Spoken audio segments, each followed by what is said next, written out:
Ang paghahari ni Abijah sa Huda. 15 kabanata. Noong 18 taon ng paghahari sa Israel ni Jeroboam na anak ni Nebat, naging hari naman ng Huda si Abijah. Sa Jerusalem tumira si Abijah, at naghari siya sa loob ng 3 taon. Ang ina niya ay si Maaka, na apo ni Absalom. Ginawa rin niya ang lahat ng kasalanan na ginawa ng kanyang ama. Hindi naging maganda ang relasyon niya sa Panginoon na kanyang Diyos. Hindi tulad ni David na kanyang ninuno.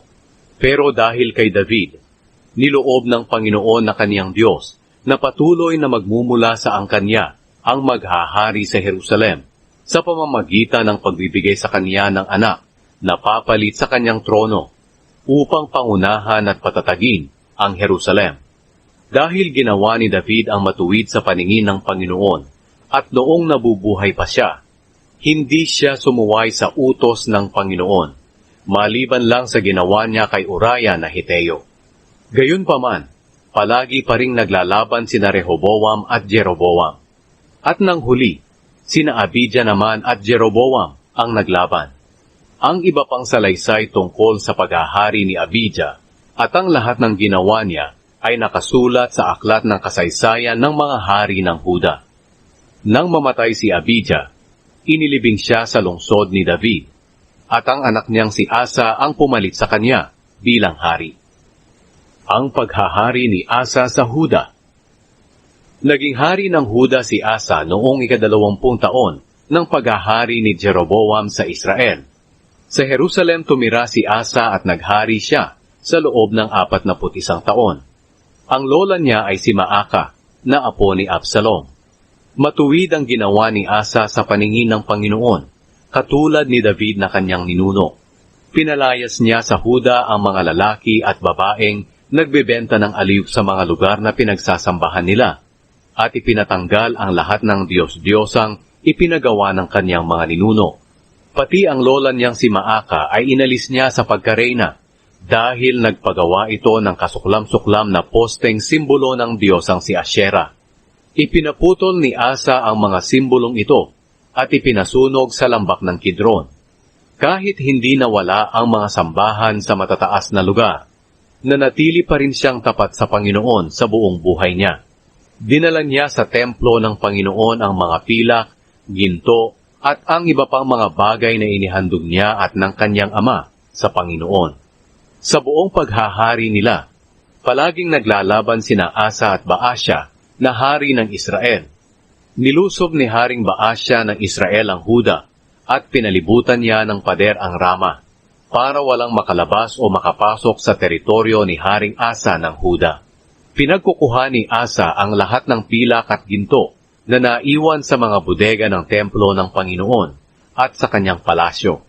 Ipinagkatiwala niya ito sa kanyang mga opisyal at inutusan niya sila na dalhin ito kay Haring Ben-Hadad ng Aram doon sa Damascus, kung saan ito nakatira. Si Ben-Hadad ay anak ni Tabrimon at apo ni Hezyon. Ito ang mensahe ni Asa kay Ben-Hadad. Gumawa tayo ng kasunduan tulad ng ginawa ng mga magulang natin. Tanggapin mo ang mga regalo ko sa iyo na ginto at pilak. Hinihiling kong tigilan mo na ang pagkampi kay Haring Baasya ng Israel para pabayaan na niya ako. Pumayag si Ben-Hadad sa kahilingan ni Haring Asa at inutusan niya ang mga komander ng kanyang sundalo na lusubin ang mga bayan ng Israel.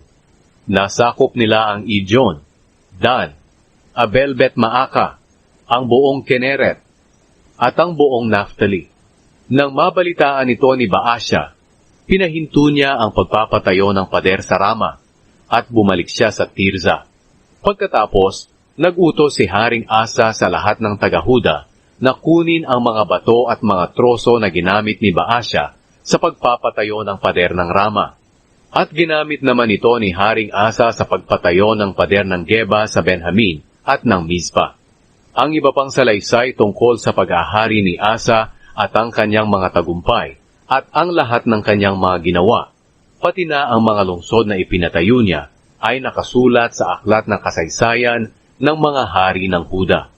Nang matanda na si Asa, nagkasakit siya sa paa, at nang mamatay siya, inilibing siya sa libingan ng mga ninuno niya sa lungsod ng kanyang ninunong si David. At ang anak niyang si Jehoshaphat ang pumalit sa kanya bilang hari. Ang paghahari ni Nadab sa Israel. Naging hari ng Israel si Nadab na anak ni Jeroboam noong 2 taon ng paghahari ni Asa sa Huda. Naghari si Nadab sa Israel sa loob ng 2 taon. Masama ang ginawa niya sa paningin ng Panginoon.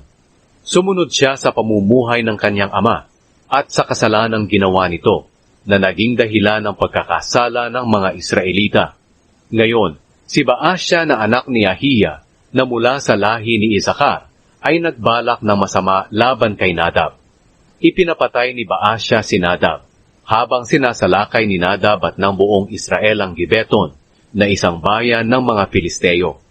Ang pagpatay ni Baasya kay Nadab ay nangyari noong 3 taon ng paghahari ni Asa sa Huda, at si Baasya ang pumalit kay Nadab bilang hari.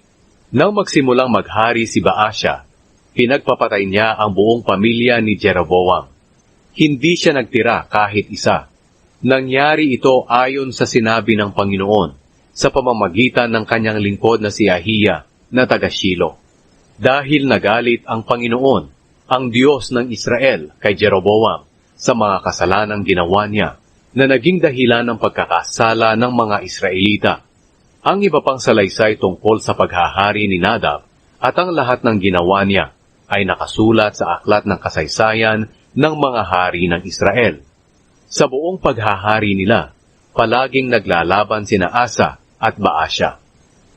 Ang paghahari ni Baasya sa Israel. Naging hari ng Israel si Baasya na anak ni Ahiya noong 3 taon ng paghahari ni Asa sa Huda. Sa Tirza tumira si Baasya at naghari siya roon sa loob ng 24 na taon. Masama ang ginawa niya sa paningin ng Panginoon. Sumunod siya sa pamumuhay ni Jeroboam at sa kasalanan na ginawa nito na naging dahilan ng pagkakasala ng mga Israelita.